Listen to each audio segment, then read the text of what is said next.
Well, And the delay begins. The delay begins for those on LinkedIn, but we are live. So if a live stream starts and no one is around to hear it, is the live stream live? I don't know. That's a good question. Maybe Cass can answer that for us. Cass is going to give us some bullshit. We try to do that. It's like like the how much wood could a woodchuck chuck if a woodchuck could chuck wood? And then I think that's essentially much, it tells you exactly how fast they chuck wood. Really? Mm-hmm. It's gonna give us that information, is it? Yep. Well, right. I think we've vamped enough here. This is an Ask Us Anything. We got people on. We're ready to rock. I guess we should start, huh? This is an Ask Us Anything format. If you've got a question about startups or anything else, we will opine on all things intelligently or not. Drop it down into the LinkedIn comments, and we will address it. You can also submit your question in advance on the post attached to this. There is a form you can fill out if you want to make sure your question gets answered, and you can add it to the queue that we do. We have some questions here to get started with, but we always prioritize questions that come live. So drop your questions down in the comments and we will get them answered. But I've got 6 questions from the Greek chorus, I guess. And I will roll a die to figure it out. But before we do that, Cam, it's Friday. How are you? I'm doing good. I'm ready for another office hours, third of the week. Although I did miss, I guess the Tuesday session, but third office hours, good meetings already today. I get to go golf with my dad later, so I'm looking forward to, tomorrow actually, but we're doing a little golf trip, so I'm looking forward to that. Nice. I was trying to find a better layout for this here. I want that smaller, but it's kind of only letting us do it big. What if I do it? If I throw that here, nope, it's only gonna let me put one in the main view. Well, what if we do this? I'll do this and then throw this one over here. I still can't throw us both in there. We're getting hosed. All right, I think we're just gonna have to share it, unshare as we go here. Let's do it. But let us here. Screw it. Okay. I wanna make that work, but it ain't gonna work. Should we roll the dice? Let's roll the dice. Like it's nice. Roll the dice like it's nice. Clicking it now. Ooh, number 1. Number 1. We didn't even need to roll it. We had to just start at the top of the fucking list. Perfect. Thanks for that. There we go. Thanks for that. And if you just hopped on, feel free to throw your questions in the chat. We'll take those live, but we're going right into the hopper, and whatever the Google Dice tells us, we will go to that question. So take it away, JDM. So we're going to stop screen sharing here. That way we get back here. All right, so here we go. The question is, and so this is using our new, we created a different Google form. So this one here is going to give us a little bit more detail. That was some feedback that we were giving ourselves, as well as, do you just need to be on the, on the left side? Is that what's going you're on? Getting cut off by the Traction Lab thing. Oh, I see. Okay. That's fine. The ego is not gonna stand in the way here. So this should hopefully give us a little bit more detail for the questions, and I think it's working well. Anyway, here we go. First question. We've got about 150 small business signups, but only 20 are active weekly. We're wondering if this counts as traction or if it's too early to say we found something that works. So I've got 150 small business signups, only 20 are active weekly. They're building a B2B SaaS, and their target customer is small business owners managing under 10 employees. They're live, but pre-revenue. And they also said that we're bootstrapped, doing cold outreach plus local events for distribution. Activation seems okay, but retention is shaky. Mm-hmm. And I'm going to pull up our chicken scratch doc. Cool. Yeah, so maybe as you're doing that, like one of the first things that comes to mind as we're thinking about, you have 150 or so, or maybe you said 200 people on there, and only about 150. 150 and about 25 or so are actively using it. And so, part of that is like, is there a barrier when they first become users to them, like becoming activated? And so we see that sometimes where, there's some inertia going against them where they have to do some set of integrations, and particularly if they're not paying for it, that might be later on their to-do list. And so it might not be something that's as urgent and severe related to their particular pain point, and ultimately trying to figure out how to get value from your particular solution. And so, oftentimes people jump straight to the UI UX pathway. And I think sometimes there can be risk because you start to like play in a game of like fine tuning the solution versus understanding if there's a misalignment of those being even the right people that you're getting in to ultimately test out the beta, or I guess your solution that isn't having any paid customers currently. So the questions I would really start to peel back is, one, what separates the 20 or so people that are activating on a regular basis from the other 130 or so people, and what value are they certainly getting from the platform? And then related to that is tied to one, that activation, but overall, like what I guess value do you foresee? And so maybe having a conversation with them would be the big thing for me. I don't know, JDM, what comes to mind for you? Yeah. I'm curious if this is a freemium product. And so you have 150 signups, 20 are active weekly. It's your pre-revenue, so none of them are bought. And so like, do we have like that, or is this 150 small business signups, 20 are active weekly, and you just aren't charging money yet? Because I think those are going to tell us two sort of different things.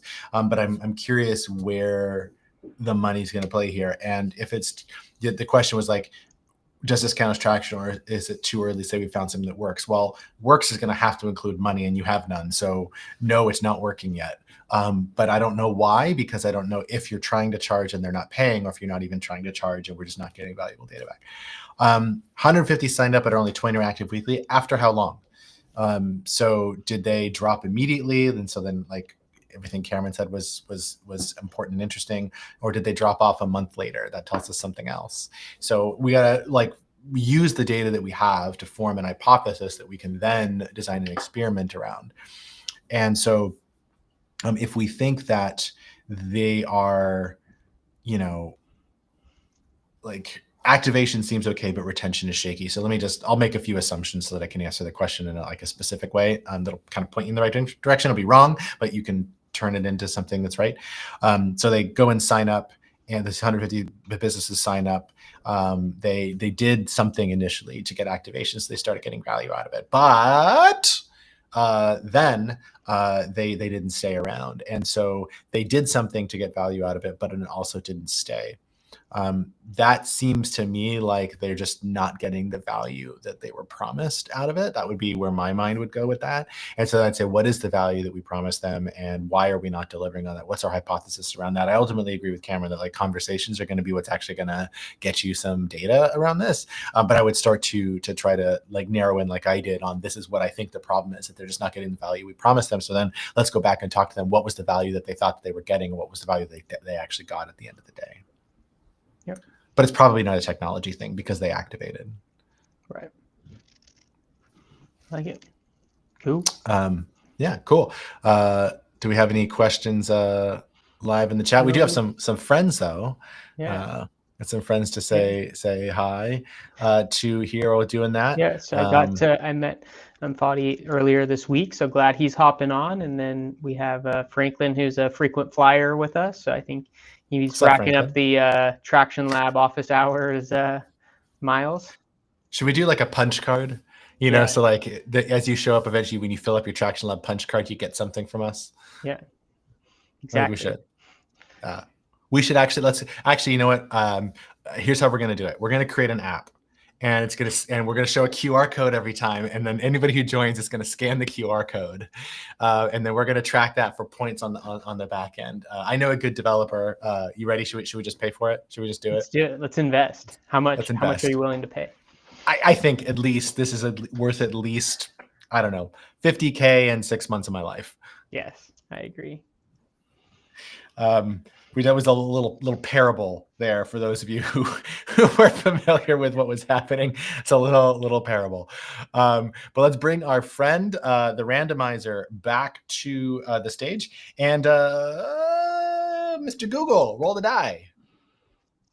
Number 4. All right, number 4 on the die. Okay, here we go. So this is, they say we just launched pricing and added a paywall, but conversion is lower than we expected. Should we offer a free tier or go back to a trial model?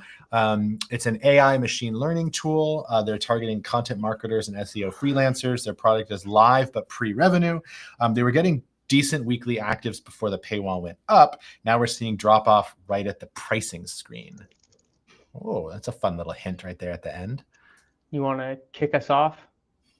Yeah, sure. So we were getting decently weekly actives before the paywall went up, but now we're seeing a drop off right at the pricing screen. So what that tells me is it's not worth paying for, at least not at the price point that you're offering. Right. That's a hard pill to swallow, but that's what I'm hearing here, right? So you just launched pricing on a paywall and conversion unexpected. So like this is actually a danger that we caution a lot of startups out of trying to do, which is they'll punt on pricing until way later and then launch pricing. And that's a problem because now you have a group of people that were getting something for free and they're no longer getting it for free. And so there's a large chunk of them that are just going to drop off, either because it was never worth it to them in the first place or because they got used to it. Now you're forced to sell them twice on a product. You have to sell them once to sign up and then you have to sell them again to pay. So like, it's just like, or they weren't your customer at all. So like there's all that stuff there. And the big effect is that we're actually delaying learning whether we're actually onto something. And all we're learning is like, theoretically for free, would somebody maybe sort of kind of use this app? And that just isn't very valuable information. So I definitely I know it's too late, but like for the rest of you out there, like don't delay pricing to try to test the app or try to get signups and then just bother with pricing later, because what you're actually doing is letting your insecurity get in the way of valuable learning. It's unprocessed fear is the term that Cameron brings to the table here. So I do have more to say about this, but I imagine you want to talk about that a little bit more. I was going to go down that path, and like this is like an outcome of what we'd say is procrastivity in a way. Was like you're kind of taking actions that feel good. You get people to use the platform, and they're getting value out of it, and you're not capturing any of that value back. And that's obviously rooted in fear of like, oh, are people willing to pay, and what's the right price to have set. And so you kind of kick that can down the road and say, well, we'll just turn it on later because we know we'll create enough value. But then you learn the hard way where you've been creating value for people seemingly, but then when you actually ask them to pay, that you are hit with kind of that challenge. And so for us is like have that learning much earlier on. And there's ways to certainly test that, whether it's like, maybe you don't know what the right price point is. That's a different question to ask than like, is this the right time to put pricing in front of them? And there's ways where you can say A/B test, what's the right price point. And we've worked with a number of founders to where they actually like challenged their assumption where they thought, I'm going to only have to charge $50, but then when they had A/B test with pricing, people jumped more towards the $250 because they perceived more value from it. Obviously, you have to deliver on that promise, but you can have that learning much earlier on before you actually learn if the solution quote unquote works. So those would just be my initial thoughts. It was like, yeah, this is just one of the negative outcomes of kicking that can down the road, and so we want to move that learning much earlier up in the process. Just to make sure it was clear, the experiment that Cameron was referencing there was like exact same ad to a pricing page that was for a free trial, And the only thing that was different on that page was the dollar amount. They didn't change anything else. Like features were the same. The ad that drove them there was the same. It was a free trial at the exact same time period. The only thing that was different was the price tag. And the higher price got more conversions than lower price because of perceived value. So you don't know about pricing until you learn about it. So learn about it faster. But it's too late for this dude now. We can't go back in time. So let's help him out.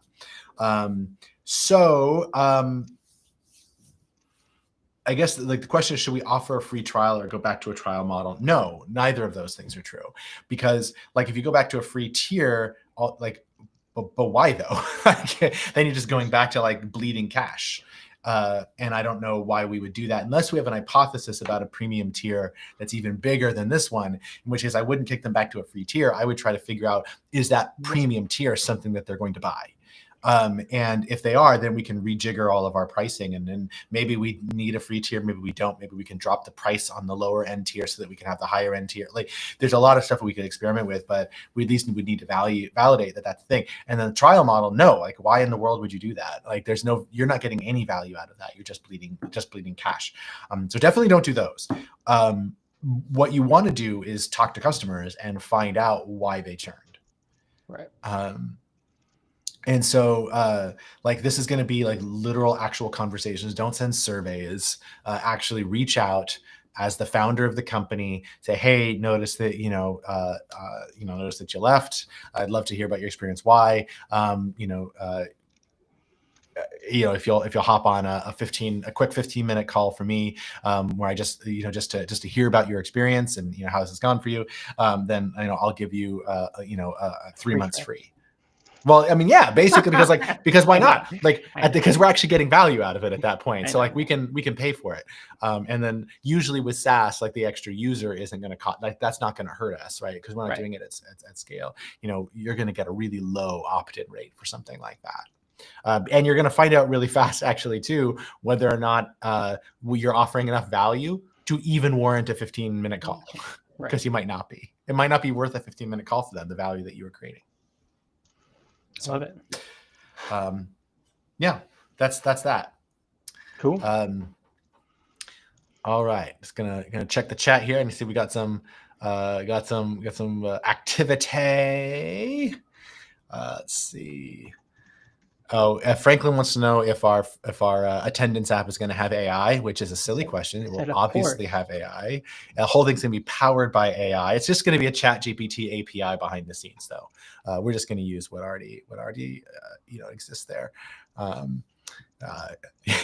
Yanni's naming his autobiography "Unprocessed Fear." Love that.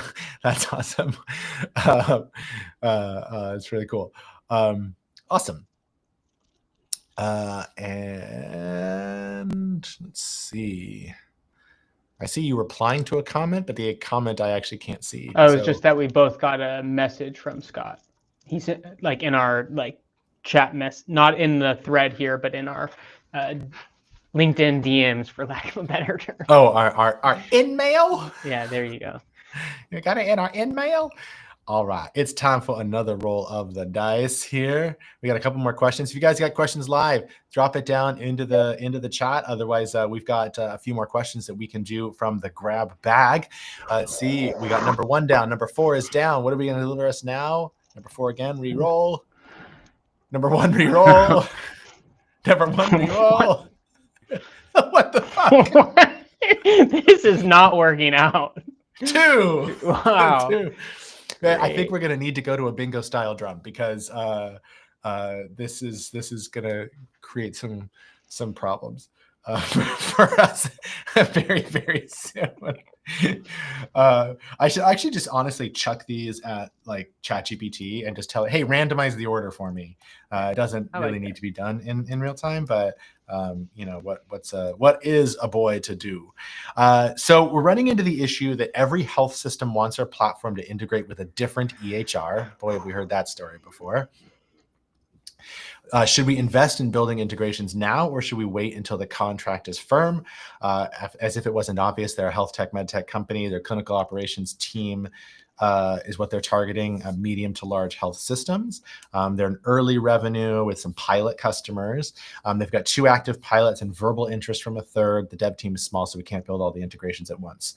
I mean, kudos. If your dev team was huge and you could build all those integrations at once, I'd have questions. Okay, Cameron, what's your hot take here? Yeah, so I wouldn't say go just hop in and start building all the integrations. That seems expensive and not enough evidence on the front end to proportion that investment at this stage. I would try to figure out how you can build further demand. So you have some early revenue pilot customers. I'd be curious of how you might be able to get some pre-orders or like build a wait list and see if there's a higher concentration with one of the EHR systems. And then that might be where you intentionally focus on building that integration to start. Or, you might see oftentimes where I know it's not the same exact approach and probably less money, but it's like, someone just focuses on building for Mac or iOS or something of that sort, knowing that that's kind of where their core customers starting versus trying to have it on all platforms or all devices. And so if there's a stronger concentration based on your ability to prove that early demand, then you can intentionally build that integration to start. So I would further build out the proof points around evidence of buying behavior and that urgency that comes with that. And then with that, we'll also give the evidence of where you proportion your effort in terms of building out those integrations would be my suggestion. I'd be curious, what are your thoughts, JDM? Yeah, I think I largely agree with all that. And before I answer, we do have a question in the chat from Yanni. Yeah. I asked you a follow-up question on LinkedIn, so if you could clarify that, then we'll take your question as soon as we're done with this one. Okay. I largely agree with that. So should we invest in building integrations now? No. Should we wait till the contract is firm is actually, I think, the wrong question. Like the question shouldn't be about whether or not this contract is going to cover the integration. It's about whether or not you have a repeatable model. And so it's not about whether yes, we want the evidence of being able to close a contract, but we want that contract to exist in a broader model so that this is repeatable. That there's going to be a bunch of those customers that look like this that are using that EHR system. Right. If you're just doing this where we have to do a custom integration with EHRs every single time, then that's probably suboptimal. That having been said, the EHR market's not massive, so there's the market's the size is massive, but the number of competitors in that space is relatively small. So I don't think we're probably talking about a huge amount of integrations. I think we're just talking about complex integrations. And so is there a way to narrow in on a particular, can you just go with Epic, for example? And is that something that would make sense for your early adopter or not? So that's sort of what I see there. I'm also curious about you have 2 active pilots and verbal interest from a third doesn't mean a lot to me, so I'm gonna kind of ignore that. But you have 2 active pilots, and so I'm curious, why could you do the pilot without the EHR integration, but you need the EHR integration for the contract? Was that an outcome of the pilot? Was that a commitment from the pilot? Are they not getting sufficient value out of it? It's creating all this manual work. I have actually some questions around that, about actually how necessary for the delivery of value the EHR integration is, because you were able to get pilots without it. Or at least it sounds like you did. Or maybe this is a different EHR, so maybe not. But if that's the case, I have questions about it. But if it's just not the EHR that you're working with here, then again, it's just going to come down to that repeatability question there. So let's see. I've not seen Yanni's reply. But we'll go ahead, we'll try to answer it anyway. It just could mean one of 2 different things, and so I just asked for clarification here. But Yanni says, I have an investor who wants us to be in pilot before they invest. Is this good or bad, logical or strange? And so my question was, just because of the way it's phrased, in pilot, it's not clear to me whether the investor is wanting to be a participant in a pilot or if he wants a pilot to exist. Because to me, those are kind of 2 different things. I think you're muted, Cameron.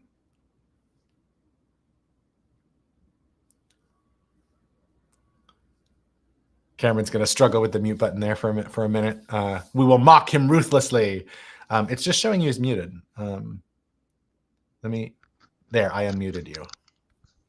You must have muted me. Not intentionally. I didn't even know I could do that. Yeah, all good. My co-host muted me to like my answers apparently. Can you? I literally don't even see a button to mute you. I'm just like I don't think I muted you. I think you muted yourself. What I was saying was I took it as they're wanting a pilot before they. I was going to just repeat that they want to see the sufficient traction, not that they want to run a pilot. So like they want to see evidence of a pilot as a customer, and then they would invest versus it being they want to have a pilot and then they'll invest. Right. So to dispose, they want us to be in pilot, not be the pilot. Right. Okay, cool. Thanks for the clarification, Yanni. Okay.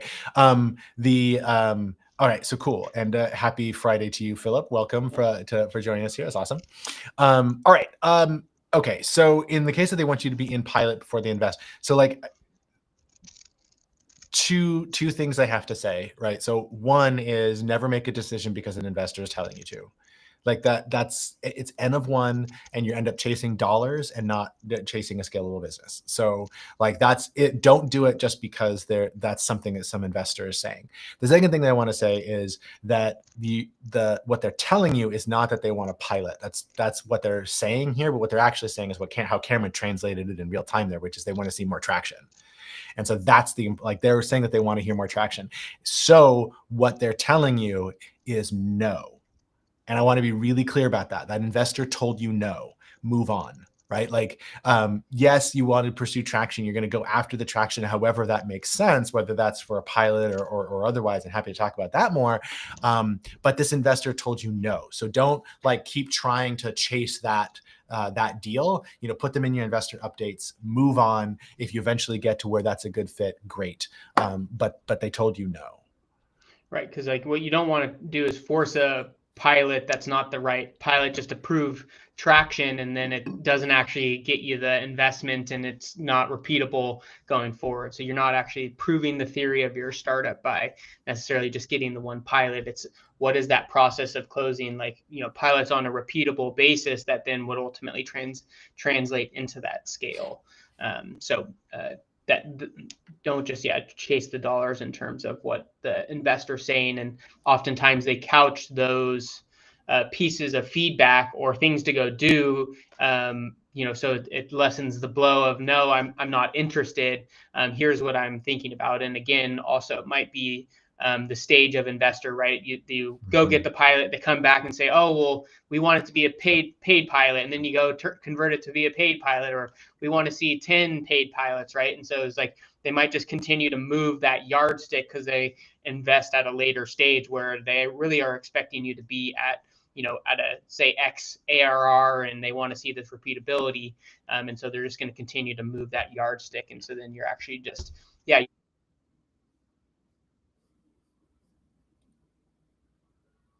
I lose you again, Cameron? Or is that just me? You're not showing up as muted in Restream. All right. Well, while we try to figure out what is going on with that, just a quick aside. Yanni is saying that there's a lag with messages. Yeah, there's a lag with the whole stream, so it shows up on LinkedIn like sometimes close to a full minute later. So as you're listening to this live, I said it a minute ago. So greetings from the past. But it looks like there's a lag with messages too, because I actually just saw Scott's message show up in the chat, which obviously Cameron replied to a while ago, and I saw Cameron's reply to it. So something's a little wonky with the messages going back and forth from Restream to LinkedIn. But that's cool. So that's I think that like the really good way to think about what they're asking for, right? Is like if it's the right stage of investor, then they're saying that they're wrong stage. If you're seeing that across a bunch of different investors, then they're just telling you that you're just not there yet, not fundable yet, which based on what I know is probably true. Probably just not fundable yet. And then on the what was that, Cameron? Are you back? I'm back, I think. Can you hear me? You are back. Yeah, you're back. This is bullshit. Did you want to add on? No, you got it. Yeah. Okay. You finished. Thank you. And so like, but if they are just at the wrong stage of investor, which happens all the time, then I would, like say, well, okay, like, yeah, they're telling me that they want something I don't have yet because I can't have that yet. I'm not at that stage. Right. And it's because I'm talking to the wrong investor. And so that's a common thing too. Wait, whoa, what's happening here? I'm being, I think that was, yes, of course they censored Cam. He was just not adding value to the stream. Fair enough. I may have dropped the F-bomb, but Cameron just didn't bring any value. But I'm doing it like, Gary V style. It's valuable. There you go. The jab hook. There you go. That's what yeah. Dope. Okay, cool. Well, I'm not going to bother rolling the die again. We're just going to go up to the top, and then just go down the list again. Ask us anything. For those of us, I know some of you just joined recently. Drop your questions in the chat. We'll prioritize those live. Otherwise, we're just going through the ones that were submitted in advance through our Google form, which of course you are always welcome to do too. Okay, so we did the first one. We did the second one. We have number 3 is another investor told us question. So the question is, an investor told us to go bigger with our vision. We thought we already had a solid niche. How do we know if this is a real concern or just investor theater? They're building a marketplace for independent skilled tradespeople like plumbers and electricians. Their MVP is in progress, so they don't have a product in market yet. We're focused on one metro area and had planned to expand city by city. We think the market is plenty big, but maybe not sexy enough. So what I'm seeing is maybe not a clear ability to articulate how you're going to go from your niche into a larger market.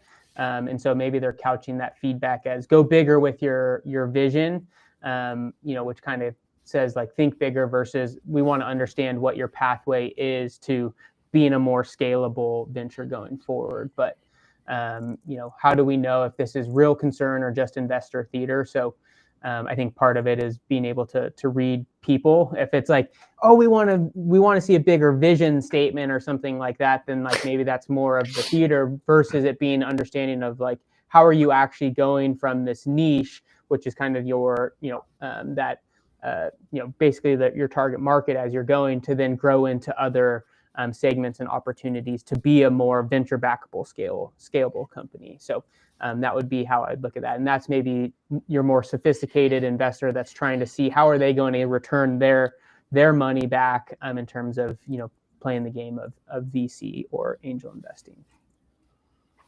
Yeah, I think that's right. I would also we said we think the market is plenty big, but maybe not sexy enough. So I actually wanted to address that too. So I think there's a difference oftentimes between the way regular people think about sexy and the way like investors and venture capitalists think about sexy. So most people, when they think about like what apps are sexy, it's usually B2C. And that's because we all use B2C stuff. And so it feels, and there's like so many people, so like the market's huge and all that. But from an investor perspective, most investors find B2B sexier than B2C. And so like what I see here is just like, okay, and I don't know anything about your marketplace, but like if there's actually a pain that these independent skilled tradespeople are having, and I'm assuming the other side of the market is the people who need that tradesperson, then like if there's a need there, then I think that's plenty sexy enough, right? Because like those boring problems are the ones that actually end up making a huge amount of money. So I think that part's sexy. The flip side of that though is that a lot of investors, and I would put myself in this camp, just don't like marketplaces. I think marketplaces are really hard to make work, and so I don't tend to like them. That's not to say that they can't work, but I think they're really hard to make work. You have the cold start problem, and you also have that's also known like the chicken and egg problem.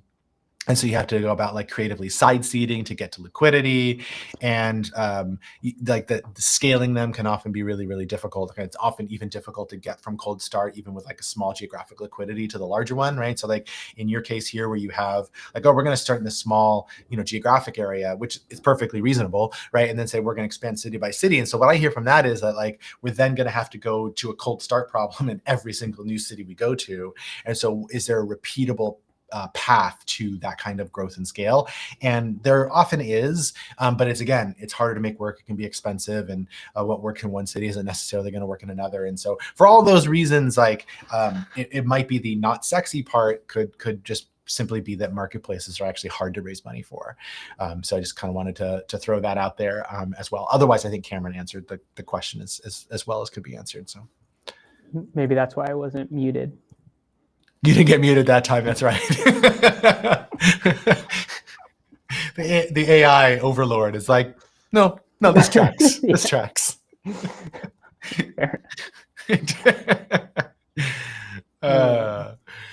Okay. All right. Well, it doesn't look like we have another question in the chat, then, so we'll go back to the queue. We already did question 4, so we have 2 questions left, only 2 questions left in our grab bag. You guys are gonna have to fill this up for us for next week. The link is in the post, or I left a comment in the post with the link.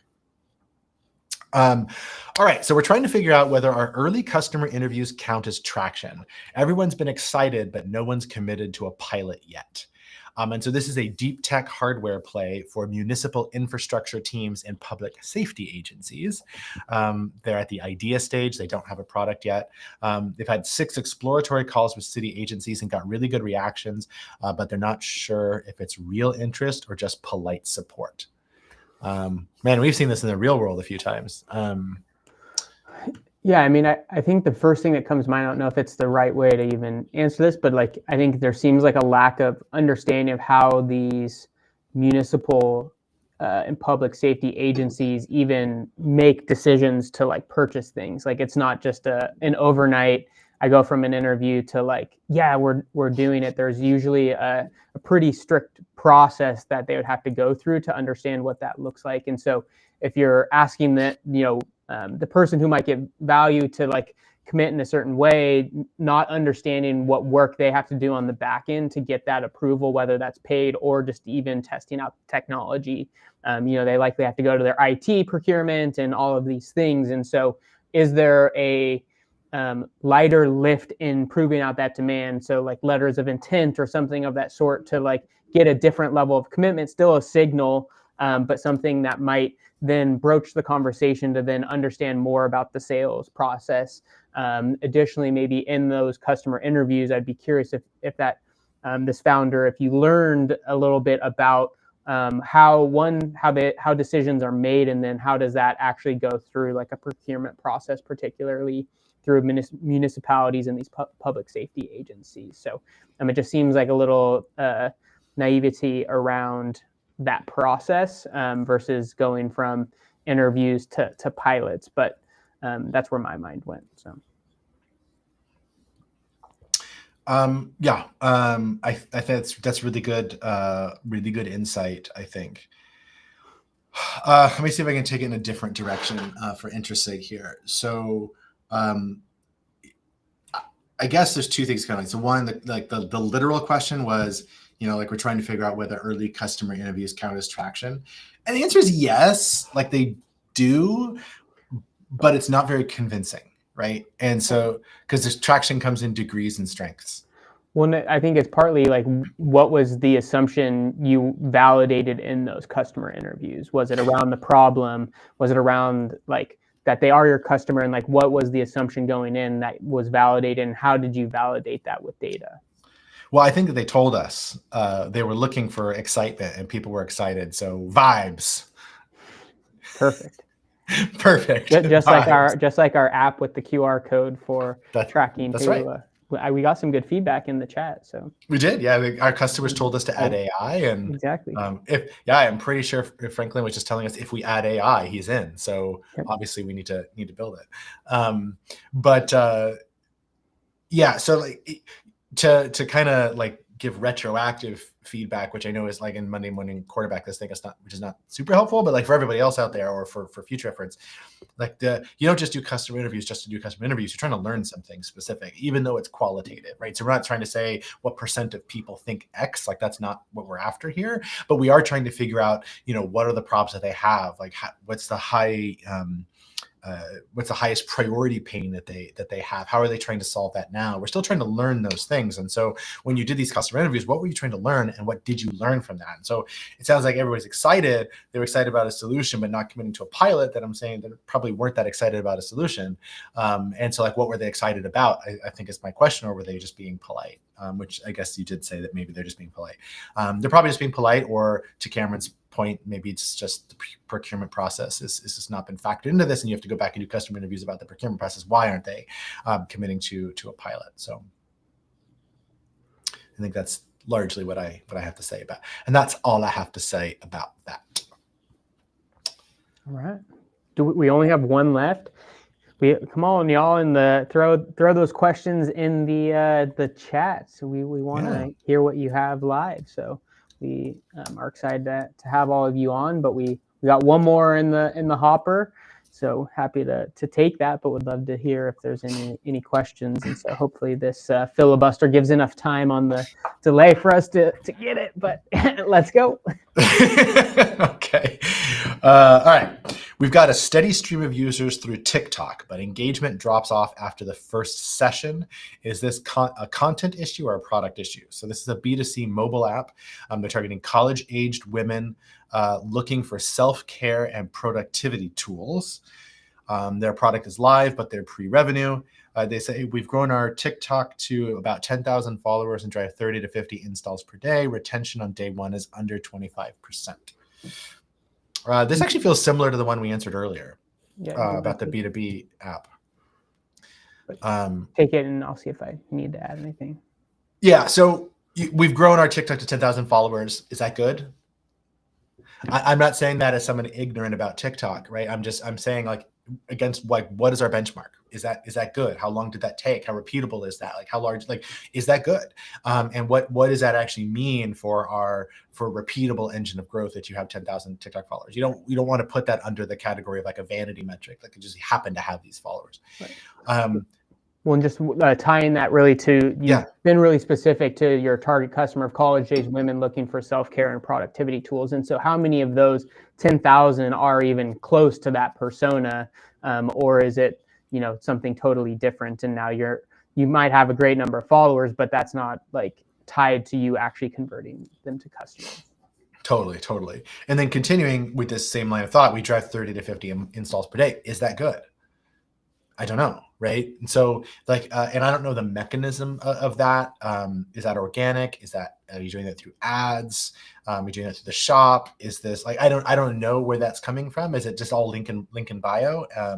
So I don't know. And then like, what is the number that you need based on the post that you're posting and the impressions that you're getting in order for that to actually pencil out into a repeatable engine? So like, I don't know if that's good either. Retention on day one is under 25%. I'm a little bit more comfortable saying that's no good. That doesn't feel great. And this is where it connects back to the earlier one, which is that you said, is this a content issue or a product issue? I think it's a value issue. And whether that value is in content or product is really, pick and choose. And to Cameron's point about who is your audience, right? So like, if you're putting out content that's resonating with a different audience, then obviously when they go to get the value, they're not going to get the value and they're going to leave. And so you're just converting the wrong audience. But on the flip side, if they are the right audience and you are trying to serve them, and you are getting them to convert at least at 30 to 50 installs per day, which is not nothing. That's enough for us to like get some good data back from, regardless of whether that number should be higher, right? Or should be lower, is sort of secondary to that. We are getting them in, but then they're not staying, but they're the right people. And so at that point we have, I'm going to product issue in quotes because that's what you say, but we have a value proposition issue. The value that we're offering to that group is not the value that they're actually getting. And so they bounce. Yeah. What I'm trying to connect is retention on day one is under 25%, which obviously like super low retention.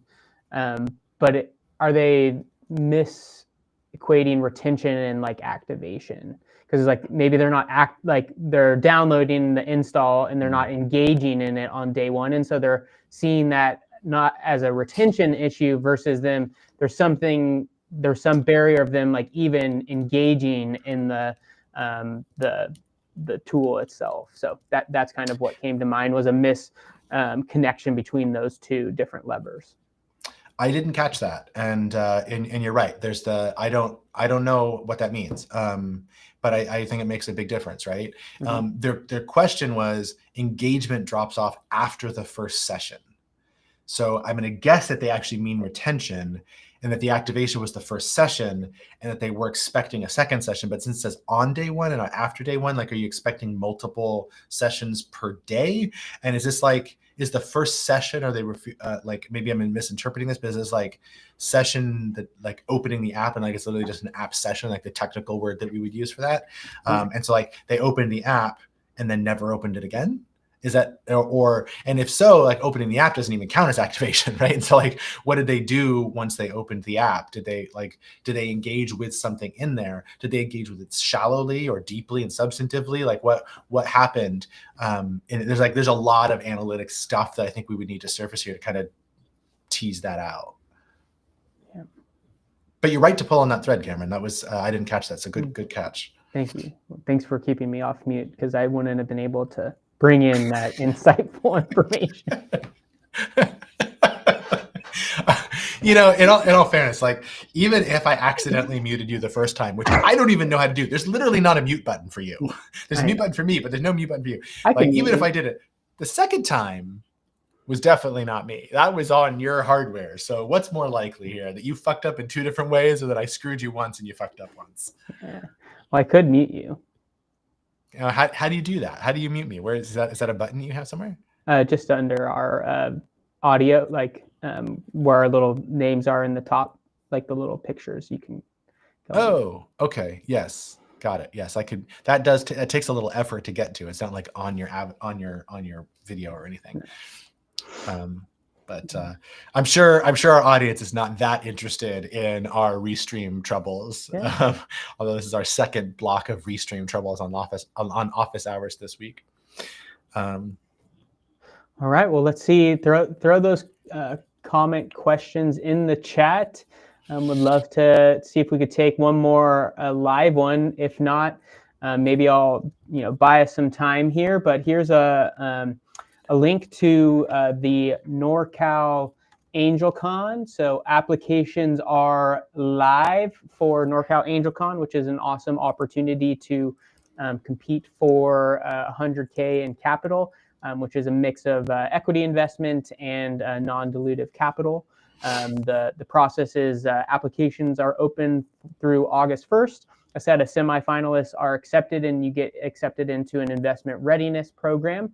And then from there, you'll pitch to the Angels, and then up to 6 finalists will be chosen, and they'll pitch in November for that capital.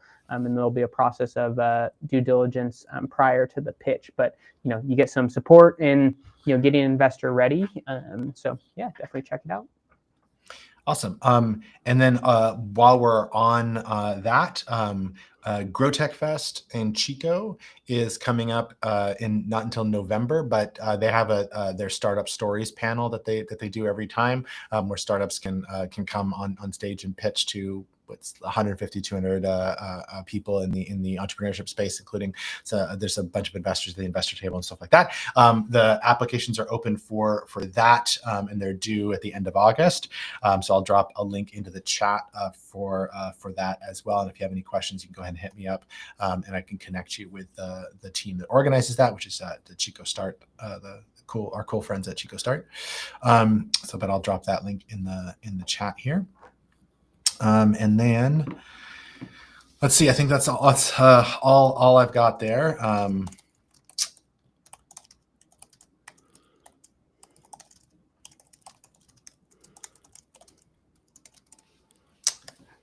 All right. Well, we gave them time. Nobody's got questions. Everybody's coming here for entertainment.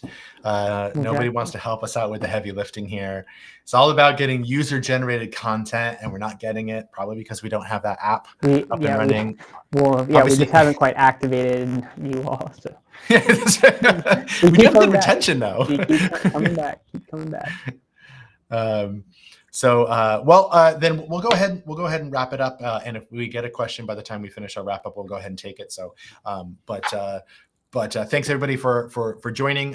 If you want, I'll drop the link in the chat too. But we now have an office hours calendar that you can check out. It's on my website right now, but we'll move it to the Traction Lab at some point in the near future when we get that. We're working on the Traction Lab site now, so when we get that in there, the pitch event for GrowTech Fest is on November 6th, and then the AngelCon is November 19th. Yeah, so those are both in November. All the entrepreneurship things happen in November. AngelCon's during Global Entrepreneurship Week. You got it. Cool. It's always there, right before Thanksgiving. It's a fun time for entrepreneurship. Anyway, so we have a calendar. We do 3 different office hours a week. We have one on Substack, one on Instagram, and then this one right here on LinkedIn. If you go to jdm.bio, there's a calendar icon there. You can click that. All of them are up to date with links, and that's a real calendar. I'm going to add a link there to the actual Google Calendar. So if you just want to add that to your calendar, you can do that. But otherwise, you can check that out just to see what's happening there. Okay, we actually did get something in the chat here. Let's see what we got from Christopher. I pitched in Startup Stack. I have a working MVP now and a new pitch deck. Can you guys look it over? Sure. But you'll have to tell us why. Yeah. What? Go ahead, Cameron. Go for it. I was just gonna say, why are we looking it over? Are you wanting us to say whether we like the colors? No, but for real, tell us what hat you want us to wear. Are you trying to pitch for investment? Are you looking for feedback from a venture science perspective? What is it that you want? What hat do you want us to wear while we're looking through it? But then, throw us an email, and or if you have our email address, feel free to shoot me an email. But otherwise, throw us an email and throw your deck and let us know how you want us to hear that, and we'll happily take a look. Perfect. Game cool. on. All right. All right. Well, that'll be that. Cameron, any last minute thoughts? No, just thanks everyone for hopping in, and we look forward to having increased participation outside of funds and laughs that we had. But no, I'm just messing. Would love to. You guys all pre-submitted your questions, so that's why we're not as many in the chat. So we totally understand. It's the cash now, cash later problem, right? We pre-sold it all, and now we have no new revenue coming in. Shoot. But no, do appreciate you spending your Friday lunch with us all, and we look forward to seeing you throughout the office hours next week. And just keep up the great work and continue to apply traction science and venture science to your ventures. Awesome. And then Christopher was just asking a follow-up, can you post emails? Just send me an email and I'll give you my email address, but I don't want to put it out on the web for the spammers to grab. But otherwise I'll throw you in an email message or something. But cool. That is that. Well, we're gonna go ahead and call it here. You guys are awesome. Cam, thanks for hanging out with me for an hour here, answering questions, even though you were censored by the AI, I'm just going to go with. The AI. The AI. There's only one. We like to think it's all these different businesses, but there is just the one AI overlord, and they go by God. Yeah. All right. All right. And with that, we're done before we need to censor. It's amazing I'm not getting censored. He's like, all right, thank you all. And, be sure to tune in. When are we dropping ZTT? Zero to Traction will drop on tomorrow morning. So Sweet. We'll have a Zero to Traction episode live there. And then the recap of this with all of the other recaps from Substack and Instagram as well will drop on Monday. They'll drop every Monday. I think that's starting to be our new pattern. So it'll drop on Monday, ZTTs on Saturday. Cool. We're on fire. We're rocking and rolling. So thank you all for plugging in and, subscribe, follow, do all the things. Thank you all. Cheers. Bye. Awesome.